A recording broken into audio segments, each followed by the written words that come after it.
So today we're going to be doing a breast exam. I don't have a female partner here to educate her on the female breast exam, so I'm just going to use Lance here as kind of a prop for me, and I'm going to educate you on the female breast exam. First thing you want to do, Lance, are you okay with this, by the way? Yeah. Okay. First thing you want to do is you want to do a self-breast exam every month. And normally you want to do it on day 4 to day 7 after your period. That's when your hormone levels are the lowest and your breasts aren't swollen or anything like that. So you want to do that. You also, the guidelines for the mammograms are from 40 to 49. You get one every 1 to 2 years, and age 50 and above, you get one every year. Those guidelines are not really set in stone, but you can talk to your primary care physician in case you have any history of breast problems or a family history of it, or if you've found lumps in the past, they might recommend something more frequent for you. So, but those other guidelines are like the rule of thumb kind of thing. So the first thing you want to do is every month in the mirror, you want to take a look at yourself. You want to stand up straight in the mirror, and you want to look to see if there's any, if there's symmetry, which ladies, you might have slight asymmetry in the breast. That's normal, but a lot is not. So you want to look for symmetry. You want to look at your nipple lines, make sure that they're vertical, horizontal, sorry. And then you want to look to see if there's any swelling, any redness, any kind of rashes underneath the arm, any kind of nipple drainage, anything like that. Okay? Note if you're having any discomfort during that time as well. And then you want to go ahead and you want to raise your arms while you're looking in the mirror, and your breast should raise evenly.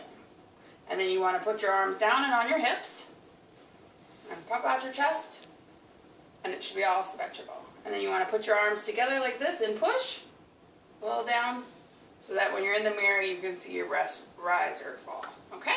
You also want to look for any kind of dimpling or any protruding masses that might be there, because dimpling and masses are not normal. Okay? Then you want to go ahead and start your self-breast exam. You can do this while laying down. You can put a small pillow behind your back on the bed, lay down, and then put your arm behind your head or on your forehead with the pillow behind your back. This will help flatten out the breast and make any kind of lumps or anything protrude more and make them easier to be felt. Okay? So in this position, lying on the bed, you want to start to palpate. You want to palpate the axillary lymph nodes and the tail of Spence right here on both sides. These can become cancerous and become swollen, and you need to be able to feel it.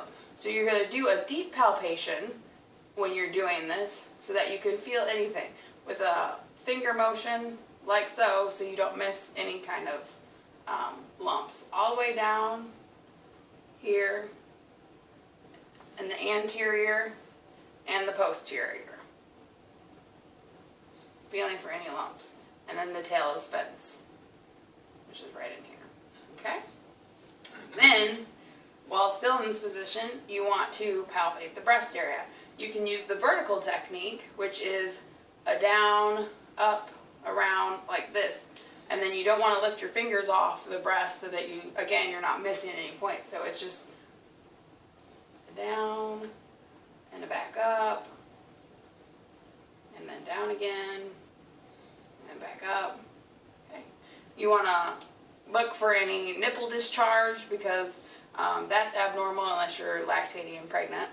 But any nipple discharge, if you have some nipple discharge, go ahead and just do a little squeeze, see anything. Okay?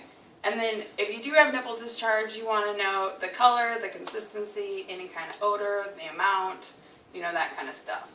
If you feel any kind of lump, you want to make sure to notify your primary care physician as soon as possible. Even if it's smaller than a pea size, you want to be safe than sorry.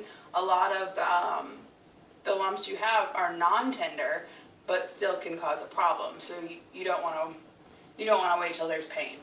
So if you do feel a lump, you want to make sure that you note where it's at. So when you go see your primary care physician, that you'll be able to find it.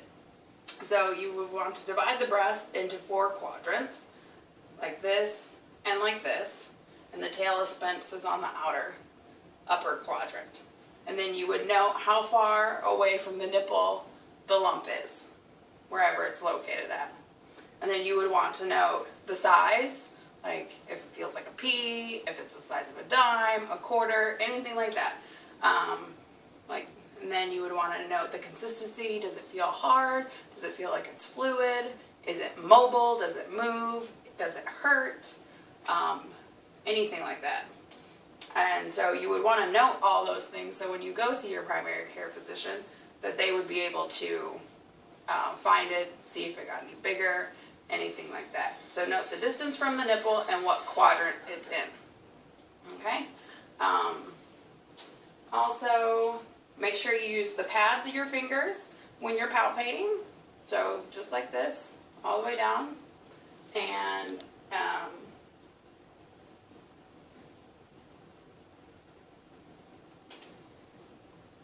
yeah, I think that's it. And make sure you get your mammograms as scheduled. Oh, if you are past the age of menses and you're doing your self-breast exam, just make sure you do it on the same day every month, like the day of your birthday, so that you remember to go ahead and do it. And I believe that's it. Thank you very much. So give it to me straight, Doc. Do you have breast cancer? I didn't feel anything. Okay, good.